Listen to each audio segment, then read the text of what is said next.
ஆங்கிலேயருக்கு எதிராக முதல் சுதந்திர குரல் எழுப்பியவர்கள்.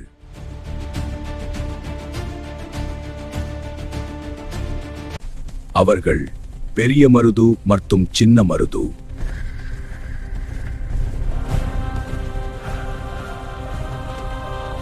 சிவகங்கை நாட்டின் பாதுகாவலர்கள், மக்களின் தலைவர்கள். ஒன்றிணைந்து போராடுவோம்.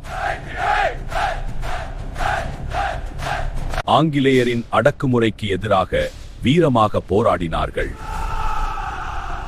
1801 இந்தியாவின் முதல் சுதந்திர அறிவிப்பை வெளியிட்டனர்.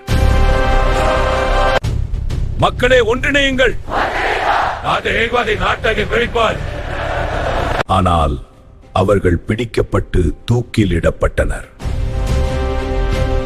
தங்கள் உயிரை நாட்டுக்காக தியாகம் செய்தார்கள். அவர்கள் உயிர் போனாலும் சுதந்திரத்தின் தீ என்றும் அணையவில்லை.